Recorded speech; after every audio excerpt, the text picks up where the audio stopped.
tout ce qui se passe là, des petites choses comme ça se passe en 2018 Ouais, jusqu'à ce que ça arrive ça. en 2019 Ouais. Où l'événement même se produit. Se produit. D'accord, d'accord. Puis ensuite, les policiers sont partis, ils nous ont remis une carte de médiation pour aller en médiation, voyant qu'ils n'avaient rien. D'accord. Là, il n'y avait encore aucune plainte. Aucune plainte. Ni du monsieur, ni de vous. Aucune plainte. Aucune plainte. Et puis on a dit, bon, ça ne vaut pas la peine d'aller en médiation avec eux parce que pour nous, c'est fini, ils n'existent même pas de toutes les façons parce qu'on ne leur parlait pas. Et puis là, la police est partie. Mais il y avait 2 autres policiers avec eux là-bas. Et puis après le départ de la police vers 19 h, on a remarqué qu'il y avait une voiture rouge dehors qui prenait des photos ou bien filmait la maison. Et puis monsieur est sorti, il faisait de porte en porte comme pour aller sonner chez les voisins. Je ne sais pas qu'est-ce qu'il faisait, si c'est un clic ou il cherche qu'est-ce qu'il essaie de faire. On était dans la fenêtre, puis on a dit, ben, qu'est-ce qu'il fait là? Parce que plus attiré, c'est pas la voiture rouge qui faisait les photos. Et puis on a dit, bon, on va aller au poste de police. Quand on est allé au poste de police, on a expliqué, on nous a demandé notre nom et puis on a donné l'adresse. Il a embarqué dans la voiture. Il a embarqué dans la voiture, il fait une photo. C'est là où la voiture qui faisait des photos et puis il a embarqué là-dedans. Puis là, on est allé au poste de police vers 19 h.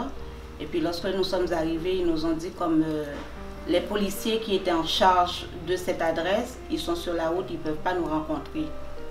Et puis ils nous ont remis une carte avec le nom de l'agent parce que je ne connaissais même pas le nom de l'agent. Et puis on est retourné. Quand on est retourné, on a appelé. Il n'y a pas eu de message. Et ça, vous vouliez simplement savoir ce qui se passait parce que vous avez vu une voiture. Pour expliquer qu'après la chicane, mais j'ai vu que monsieur, il prend des photos. Il prend des photos et puis il sonne de porte en porte et puis ensuite il est embarqué dans la voiture. Donc là, vous vouliez savoir, parce que vous aussi, vous n'étiez pas tranquille quand même dans votre tête. Vous vous sentiez pas en sécurité, ça? Bon, je ne savais pas qu'est-ce qui se passait. Ça, c'était un samedi toujours 14, en soirée vers 19 h. Le lendemain, dimanche, on est passé vers 15 h. Mais attendez, là, vous n'avez pas fini sur quand vous êtes allé au poste de police ce soir-là? Oui, ils nous ont dit que les agents n'étaient pas là. Donc, ils ne pouvaient pas. C'est les personnes qui sont venues, les agents qui sont venus, c'est eux qui doivent nous rencontrer. Ok, on est parti. Le lendemain, dimanche, vers 15 h, nous sommes retournés au poste de police. On nous a dit que l'agent prend service à 16 h. D'accord. Ok, on est venu, on a appelé, on n'a pas laissé de message, on a juste appelé, il n'y a pas de réponse. Lundi matin, le 16, 14, 15, 16, lundi matin, le 16, avant que Johnny aille travailler, il a appelé, il a laissé un message sur le répondeur de l'agent. On n'a pas eu de retour d'appel. On a le nom de l'agent? Oui. Vous essayez de joindre des agents de police et on ne vous rappelle pas? Non, on n'a pas rappelé. Puis ça s'est passé le 16, le 17, le 16 en matin, Johnny sort, quand il sort pour aller travailler, arrivé à l'école dehors, monsieur descend sa vitre, il croise Johnny, il descend sa vitre et puis il dit « Johnny, I love you ». Johnny dit « Fuck you ». Mardi matin, il recroise encore Johnny. Il dit « Johnny, t'inquiète pas, tu vas être déporté vers ton pays ». Il lui dit encore « Fuck you ». Il doit l'envoyer la police chez vous. C'est ça. Puis mercredi, il ne l'a pas croisé. Toujours là, pas de retour d'appel de la police, qu'on a laissé le message et qu'on est allé au bureau. Jeudi soir, à 20 h, on reçoit un appel de la ville. Lorsque j'ai reçu l'appel, et puis c'est alors qu'ils ont dit que M. Scott est en état d'arrestation. En état d'arrestation, pourquoi? Pour quel motif? Pour quel motif? Oui, le voisin a porté plainte pour voie de fait et menace de mort. Donc, jusqu'ici, on attend. Le voisin a finalement porté plainte. Ouais. Pour ce qui était arrivé avant, le 14, puisque là il y avait personne qui avait porté plainte, ni votre conjoint, ni le voisin, personne. Donc il y a même eu une proposition d'aller en médiation. Et la proposition d'aller en médiation a été faite autant à vous qu'à lui, je présume. Oui. Et est-ce que lui, il avait accepté d'aller en médiation? Moi, j'ai parlé avec l'agent et elle m'a dit qu'il a refusé de son côté aussi. Lui aussi, il a refusé la médiation. Donc, il se préparait déjà pour une éventuelle poursuite. Donc, le 14, Le 14, donc, il met sa plainte, il porte plainte. Non, pas le 14, pardon. Il a porté plainte le 19. Le 19, pardon. Voilà. Alors, à ce moment-là, c'est la ville, la police, en fait, qui vous appelle. Qui nous appelle à 20h et puis qu'ils ont dit que M. Scott était en état d'arrestation pour menace de mort et voie de fait. Donc, il devrait venir au poste de police. Se présenter au poste de police. On l'invite à se rendre au poste de police. Ouais, Johnny ne voulait pas y aller parce qu'il a dit, ben, pourquoi venez chez moi, venez m'arrêter parce que j'ai rien fait, des affaires comme ça. Et puis la police a dit non, on n'a pas de mandat. Donc moi j'ai dit, ben écoute, on va y aller. Ils disent qu'ils n'ont pas de mandat. Pour venir chez nous. D'accord. C'est important de préciser que vous avez quand même essayé à plusieurs reprises d'aller au poste, d'appeler, laisser message. Puis tous ces jours-là se sont écoulés, puis il n'y a jamais eu de retour. Non. Et puis là, c'est bang, arrestation. Ouais, c'est ça. Donc, mais bon, enfin, ce que je constate ici, c'est que vous avez essayé de joindre des agents de police.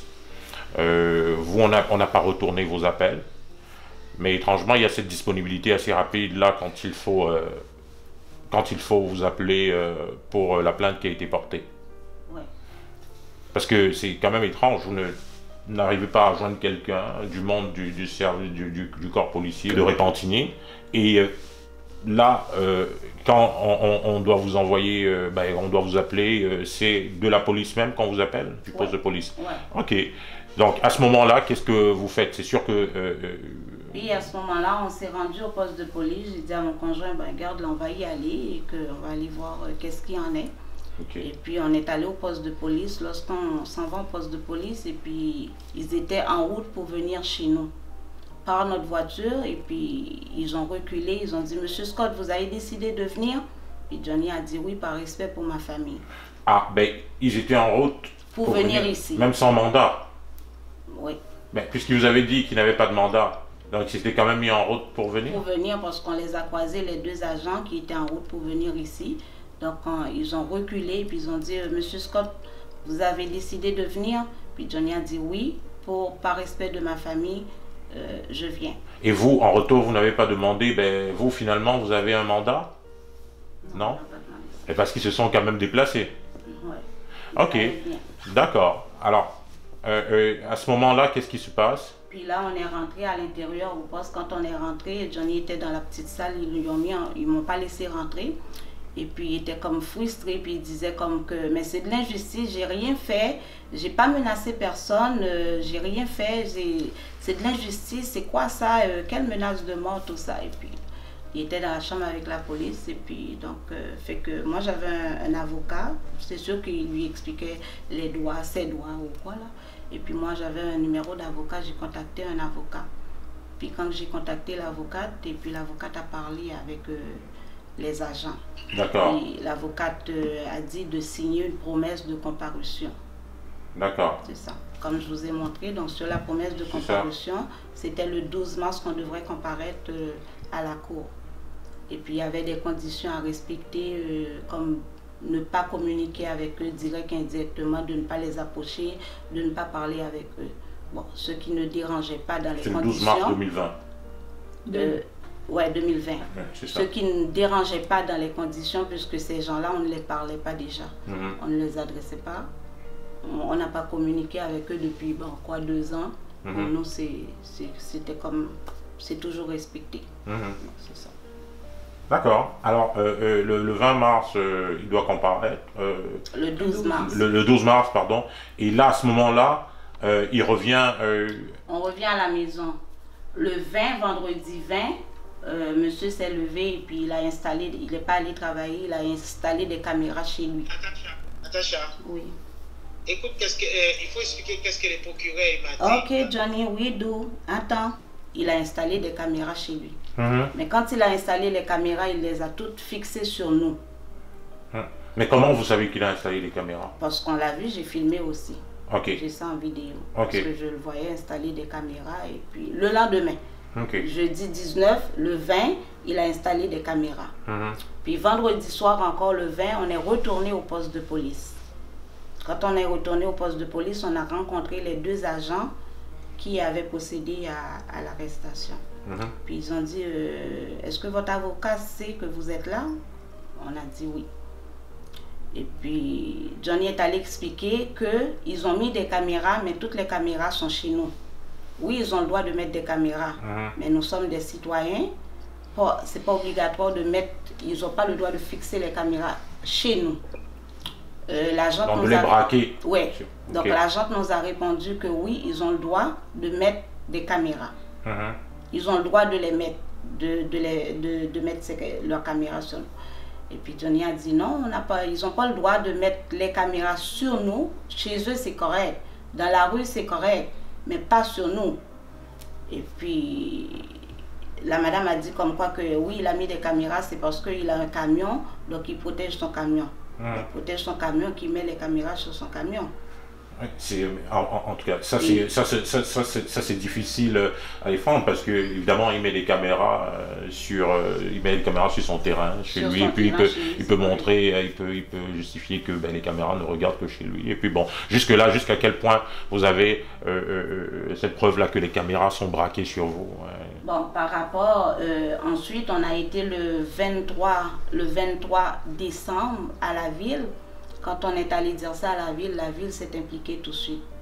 Voilà. Effectivement, monsieur avait tourné ses caméras, où est-ce que j'ai pris la vidéo aussi, quand il a tout changé les caméras de position, parce que la ville est intervenue.